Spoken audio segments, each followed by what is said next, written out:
La guerra contra el narcotráfico en México ha dejado algunas de las historias más desagradables y tristes. Sin embargo, en medio de tanto drama, también hay lugar para la valentía y el amor, incluso si esos sentimientos tan puros se expresan a través de una brutal cacería para detener a los infames sicarios de los Zetas. En el año 2014, el secuestro y asesinato de una joven desencadenó una investigación de película llevada a cabo por su progenitora, Miriam Rodríguez, una simple comerciante de 54 años. Pero su vida y sus hazañas no tienen nada de simpleza. De hecho, son demasiado impresionantes incluso para la ficción. No se trata de un papel interpretado por Nicole Kidman o Meryl Streep. La heroína de esta tragedia es una madre dispuesta a todo para vengar a su hija. Acompáñanos en una de las entregas más impactantes en la historia de Militarmente. Te aseguramos que quieres conocer a la protagonista de este video.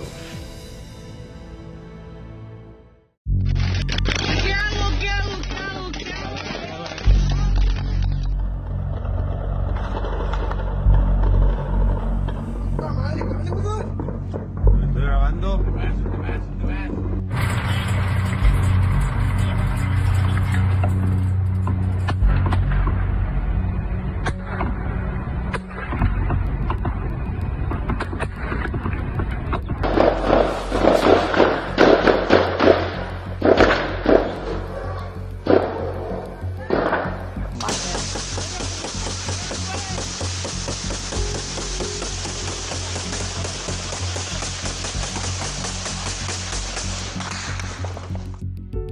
Primer acto: el crimen.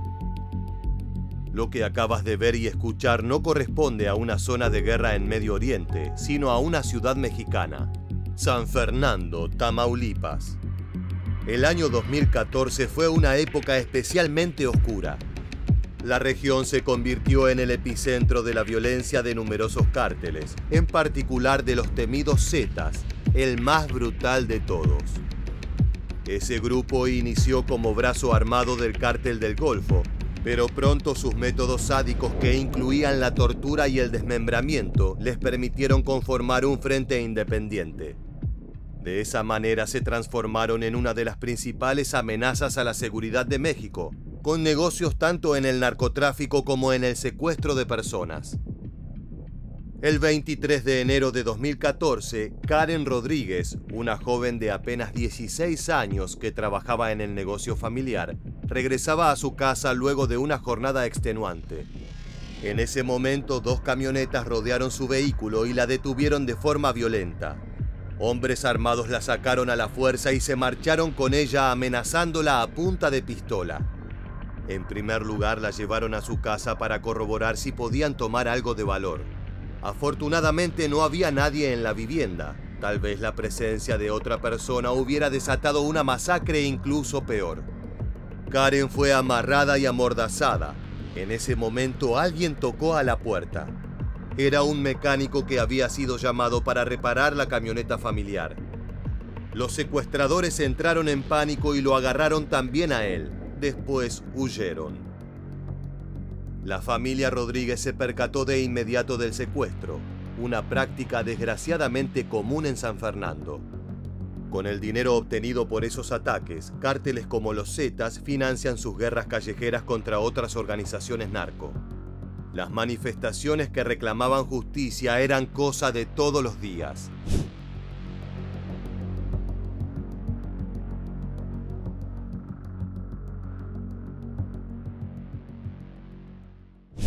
Al poco tiempo llegaron las llamadas en las cuales se pedían sumas de dinero en dólares para asegurar el regreso con vida de Karen. Es momento de presentar a la verdadera protagonista de esta historia. Un personaje que no tiene nada que envidiarles a las heroínas cinematográficas más legendarias. Estamos hablando de Miriam Rodríguez, la madre de la joven secuestrada. Las semanas posteriores al rapto de la muchacha se convirtieron en un infierno para la familia. Su rutina estaba repleta de llamadas, amenazas y falsas promesas. Para el pago del primer rescate, los Rodríguez obtuvieron un préstamo de un banco que ofrecía líneas de crédito para ese tipo de pagos. El clan siguió al pie de la letra todas las instrucciones. El padre de Karen dejó una bolsa con efectivo cerca de un centro de salud. Luego esperó en un panteón local donde supuestamente iba a efectuarse la liberación. Su paciencia fue en vano. Los secuestradores jamás llegaron al lugar. En su desesperación y sabiendo que no tenía nada que perder, Miriam solicitó una reunión con integrantes de las células locales de los Zetas. Para su sorpresa, accedieron. En un pequeño bar de Tamaulipas conocido como El Junior, se llevó a cabo el encuentro. Junto a la mujer se sentó un joven delgado de no más de 20 años, casi la misma edad que Karen. ¿Cómo dos personas del mismo país y región pueden llevar vidas tan dispares? Miriam le rogó al muchacho que liberaran a su hija, que ella estaba dispuesta a pagar lo que fuera necesario para evitar su asesinato. Cada tanto una radio que colgaba del cuello del narcotraficante sonaba anunciando mensajes. El misterioso sujeto le afirmó que su cártel no tenía ninguna chica secuestrada, pero que a cambio de $2000 él mismo podía ayudar a localizarla. Rodríguez pagó, pero un detalle llamó su atención. A pesar de la estática radial, escuchó en la radio el nombre en clave de Sama. Esas 4 letras no se le borraron jamás. Después de una semana, ese supuesto contacto con el cártel de los Zetas dejó de contestar el teléfono. En su lugar, otras personas llamaron afirmando ser parte de la organización, demandando un poco más de dinero, tan solo $500 para liberar a la muchacha. La familia dudaba que eso fuera a devolverles a Karen, pero igualmente abonaron la suma. Con cada pago, el clan recobraba el ánimo. La paciencia y la esperanza son poderosas y adictivas, pero tienen un límite. Miriam se había mudado con su hija mayor, Azalea. Una mañana, luego de varias semanas del último pago, la madre bajó las escaleras y le anunció a su primogénita que Karen ya no iba a regresar.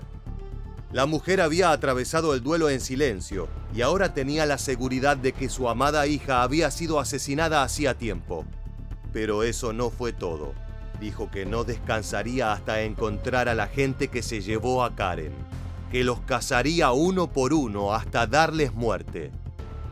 Azalea vio cómo la tristeza se convertía en decisión y cómo la esperanza daba paso a la sed de venganza.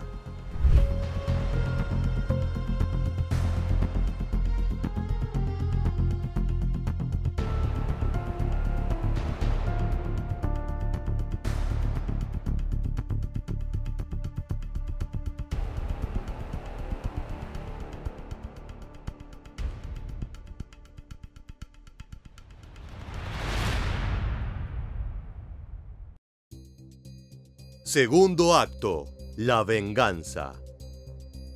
El mecánico que fue llevado junto a Karen fue liberado a los pocos días. A los Zetas no les interesaba, era un hombre humilde al que no podían exprimir ni un solo centavo.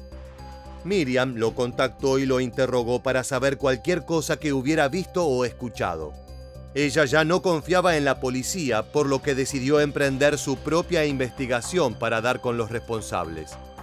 Como persona común y corriente no tenía acceso a ningún programa de búsqueda oficial, pero sí a una de las bases de datos más grandes de la humanidad.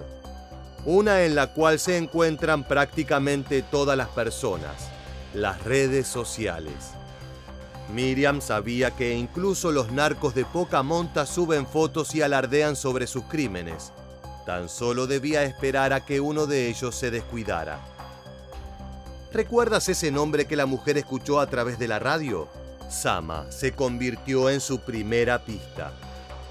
Una vez confirmado que el joven estaba involucrado, trató de dar con ese rostro nuevamente a través de cientos de perfiles de Facebook.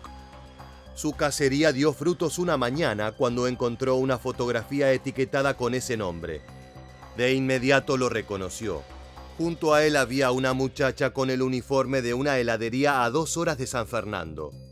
Era la primera pieza en un rompecabezas sangriento y oscuro. Miriam Rodríguez vigiló la tienda durante semanas hasta que se aprendió de memoria el horario de la joven de la fotografía. Esperaba a cada cambio de turno que apareciera Sama, con quien evidentemente tenía una relación. Una noche la madre de Karen decidió seguir a la pareja para descubrir la dirección en la que vivían, pero para enviar a las autoridades necesitaba más que eso. Tenía que ponerle un nombre completo al rostro del joven narco. Miriam se cortó el pelo y lo tiñó de rojo encendido para que Sama no la reconociera. Luego se puso un uniforme oficial que conservaba de su antiguo trabajo en la Secretaría de Salud. Con una identificación que parecía real, pasó todo un día haciendo una encuesta falsa en el barrio, hasta que consiguió los detalles básicos de ese muchacho con el que se reunió hacía meses en el bar. Una vez descubierta la identidad, Miriam acudió a las autoridades locales, estatales y federales, pero nadie quería ayudarla. Iba a todas partes con sus archivos, con el espíritu de una guerrera que no aceptará un no como respuesta. Al final consiguió que un policía federal accediera a ayudarla. Desafortunadamente, cuando el gobierno giró una orden de aprehensión, Sama ya se había fugado. Frustrada, Rodríguez redobló sus esfuerzos para identificar al resto del grupo, y poco después tenía fotos del joven posando junto a otros criminales. Como en las mejores películas, la suerte sonríe al protagonista para que pueda cumplir con su misión. El 15 de septiembre de 2014, durante la celebración de la independencia mexicana, apareció en el negocio del hijo de Miriam un joven delgado que buscaba gorras. Era Sama. El criminal se percató que estaba siendo observado y echó a correr, pero fue atrapado en la plaza principal de San Fernando. Ya bajo custodia, Sama sumó detalles fundamentales que faltaban en la investigación realizada por Miriam Rodríguez. Además, brindó los nombres y ubicaciones de sus cómplices. Uno de ellos era Cristian José Zapata González, quien recientemente había cumplido 18 años. Cuando fue capturado, este muchacho estaba muy asustado durante el interrogatorio. Sabía que le esperaba una larga estancia en prisión. En un momento en que Miriam se encontraba afuera de la sala donde lo detenían, el joven preguntó si podría ver a su madre ya que tenía hambre. Conmovida, Rodríguez entró y le dio su comida y una gaseosa. Tal vez ablandado por su generosidad, Cristian les dijo todo. «Estoy dispuesto a llevarlos al rancho donde matan, donde deberían estar enterrados todavía sus cuerpos», dijo en una declaración a la policía refiriéndose a las víctimas del grupo de secuestradores. Y así fue. Zapata González guió a las autoridades hasta un rancho abandonado al final de un camino de tierra. La casa de adobe tenía la fachada marcada con agujeros de bala, huellas de un enfrentamiento ocurrido hacía varios meses. En ese lugar, la Marina de México había abatido a 6 sicarios de los Zetas. Tras escarbar en los lugares señalados, se llegó a un hallazgo espeluznante. Huesos de distintos tamaños. Algunos eran apenas astillas. En un árbol colgaba el nudo de una horca manchada con sangre, herramienta presuntamente utilizada para asesinar a los prisioneros por pura diversión.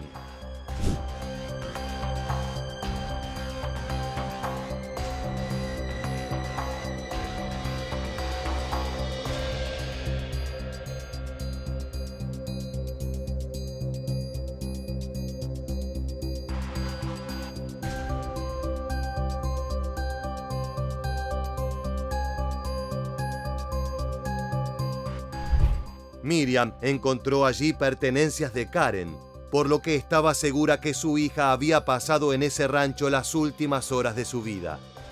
En primera instancia, los forenses dijeron que la muchacha no se hallaba entre las decenas de cuerpos que habían identificado en el lugar. Pero Rodríguez disputó el análisis del gobierno y finalmente tuvo razón. Al año siguiente, un grupo de científicos encontraron un fragmento de fémur que pertenecía a su hija. Ahora la familia podía cerrar al menos una de las heridas, con la seguridad de conocer el desenlace de Karen y la recuperación de restos a los cuales rendirles tributo. Pero aún había fuego en el corazón de la matriarca. Al cabo de unos días, Miriam comenzó a sospechar de una vecina que conocía de toda la vida. Una mujer un par de años mayor a su hija que había caído en la mala vida producto del consumo de drogas y la prostitución. Su nombre era Julissa Betancourt, y al igual que con Sama, la protagonista de este video investigó la relación de la vecina con criminales de la zona. La policía confiaba plenamente en el criterio de la madre, así que detuvieron a Betancourt. Al poco tiempo confirmaron que varias de las llamadas de los secuestradores habían sido efectuadas desde la vivienda de la detenida. Otra pieza más se sumaba al rompecabezas. Envalentonada por sus victorias, Miriam Rodríguez continuó investigando a otros posibles autores del crimen. El rastro se hacía cada vez más tenue. Con el correr de los meses, la mujer llenó un maletín con pistas. Algunos culpables estaban muertos, otros en prisión. Así narraban los medios de comunicación los logros de la mujer. La Procuraduría de Justicia de Tamaulipas detuvo en Boca del Río, Veracruz, a Alejandra N., apodada La Machorra, quien presuntamente participó en el secuestro y homicidio de Karen Alejandra, hija de Miriam Rodríguez. Los que seguían en libertad intentaban construir una nueva vida como taxistas, repartidores de garrafas, o en el caso de Enrique Joel Rubio Flores, uno de los asesinos de Karen, como un cristiano renacido en el pequeño pueblito de Aldama de apenas 13.000 habitantes. Miriam fue hasta allí y comenzó a asistir a reuniones religiosas, en las cuales logró avistar al criminal que había participado en la muerte de su hija. Al cabo de una semana la policía lo escoltó esposado para cumplir su condena por sicariato. La cacería de los asesinos de Karen llevó a la mujer a todos los rincones de México. En una de las operaciones más impresionantes, Miriam viajó hasta el puente internacional que une el territorio azteca con Texas. No estaba desprotegida. En una bolsa llevaba una pistola 9 milímetros cargada, lista para disparar. Las pistas de su investigación la habían llevado hasta allí para atrapar a un vendedor de flores que hacía tan solo un año era asesino al mando de los Zetas. La madre vengadora tenía una foto para identificar al muchacho, pero para esta altura su propio rostro era tapa de diarios y noticias, por lo que tuvo que disfrazarse para poder acercarse. Se puso una gabardina encima del pijama, cubrió su melena pelirroja con una gorra de béisbol y metió la pistola en su bolsa. Miriam sabía que antes de unirse al cártel de los Zetas e involucrarse en el secuestro de su hija, el muchacho había vendido flores en la calle. Al escapar de la justicia, volvió al oficio que conocía para llegar a fin de mes. En el paso a Texas, Miriam recorrió la zona de los carritos de comerciantes callejeros en busca de flores, pero justo ese día el joven se encontraba atendiendo un puesto de lentes de sol. Cuando por fin lo halló, la mujer no pudo contener sus emociones y reveló su identidad. El ex integrante de los Zetas la reconoció y huyó. Como la heroína en una película de acción, Rodríguez fue detrás de él y lo atrapó de la camisa. Ambos cayeron al suelo y tras un breve forcejeo, la mujer puso al vendedor contra el barandal, apretó la pistola contra su espalda y le dijo: «Si te mueves te disparo». Lo mantuvo ahí casi una hora hasta que finalmente llegó la policía para transportarlo hasta el destacamento local. En 3 años, Rodríguez capturó a casi todos los que habían secuestrado a su hija para pedir rescate. Una galería de criminales canallas que intentaban rehacer sus vidas con diversas ocupaciones. En total atrapó a 10 personas en una desesperada búsqueda de justicia que la volvió famosa pero vulnerable. Todos sabían quién era y dónde vivía. Era cuestión de tiempo para que los narcotraficantes se cobraran venganza por su cruzada. Tercer acto: la caída. En marzo de 2017, casi 40 convictos se escaparon de un penal en Ciudad Victoria, donde se encontraban los asesinos de Karen. Rodríguez se preocupó y le pidió protección al gobierno. Debido a la fuga de los reos secuestradores, hubo una fuga masiva de reos, todos sabemos. Debido a en esa fuga masiva se fugan 2 reos de los secuestradores de mi hija. Uno fue recapturado, pero uno aún sigue libre. A raíz de eso, yo también pedí seguridad en lo que este reo fuera recapturado, que hasta fecha no ha sucedido. La policía dijo que enviaría patrullas de manera periódica a su casa y a su trabajo, pero la promesa fue cumplida solo de forma parcial. La familia Rodríguez no estaba conforme con la protección, pero Miriam no dejó que eso la detuviera. Desafortunadamente, la heroica mujer se fracturó el pie persiguiendo a uno de los objetivos de su lista, una muchacha que se había ido a trabajar como niñera a Ciudad Victoria. Como acostumbraba, Rodríguez pasó días estacionada afuera de la casa de su presa, esperando que la joven saliera. Cuando la policía por fin detuvo a la muchacha, Rodríguez corrió pero se tropezó y en su caída se rompió el pie. Es por eso que unos días más tarde la vengadora todavía lo tenía enyesado y andaba con muletas. El 10 de mayo de 2017, alrededor de las 10:30 de la noche, Miriam Rodríguez se dirigió a su casa luego del trabajo. Se estacionó en la calle y bajó cojeando del automóvil debido a la lesión que acarreaba. Sorprende que una mujer tan inteligente y calculadora no notara la presencia de un vehículo sospechoso en las inmediaciones. En la oscuridad aguardaba una camioneta Nissan blanca que llevaba a 3 hombres que habían escapado de la cárcel. El vehículo se acercó despacio hasta su objetivo. Los ocupantes dispararon 13 veces, matando en el instante a la enemiga más poderosa y temida de los Zetas. Una simple mujer que luchaba por su hija, eliminada justamente en el Día de las Madres, en un mensaje morboso firmado por el crimen organizado. Epílogo: el legado.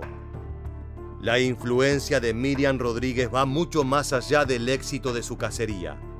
Si bien logró poner tras las rejas a varios de los responsables, lo más impactante es que le regaló un renovado sentimiento de respeto a San Fernando, Tamaulipas. Antes de esta mujer, nadie creía posible luchar contra el crimen organizado, y mucho menos reclamar de forma directa por las desapariciones. Su cruzada contra los Zetas fue una prueba de valentía, orgullo y amor maternal que hasta el día de hoy sigue conmoviendo a todo México. De esta manera llegamos al final del video.